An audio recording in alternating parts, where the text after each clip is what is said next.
Well, a lot of people observe this holiday by performing community service projects. In Irving, more than 200 volunteers showed up to help clean a historic burial site for former slaves. Fox 4's James Rose is at Shelton's Bear Creek Cemetery tonight. James? Well, Steve, it was a very diverse group of volunteers that showed up, and virtually everyone we talked to was moved by the experience, realizing how much has changed in the world, and in this case, for the better. To come out of their comfort zone on a cold morning to clean up an old black slave cemetery, that's incredible. Anthony Bond's been the unofficial caretaker of Shelton's Bear Creek Cemetery in Irving since 1995. It's named for Minnie Shelton. Minnie was a man, and his burial is by the tree over in the corner. That was the original entry to the cemetery. He bought this land in 1879.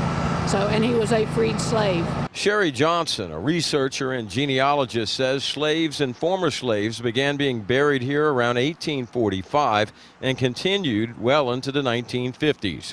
Johnson says 200 slaves and family members are buried here, and only 12 of them still have markers. Seeing more than 100 volunteers come together to clear brush, chop and dig up stumps and roots is refreshing is what it is. Sometimes you hear so much negativity going on in the world, the United States, and we have people from all different backgrounds here, all different races, not caring about that, just caring about coming here and caring for this. It's wonderful, and it honors Dr. King, who was a person who embrace all cultures and races of people. I just really think it's so great how much everything has changed and how we're all coming together as a community.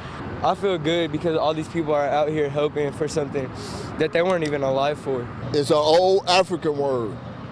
It's called Sankofa. Sankofa means that we're standing on the shoulders of our ancestors. That's what this day means. It's the MLK Day. Man, we can't ignore that. The spirit that was in that man was exemplified, personified today.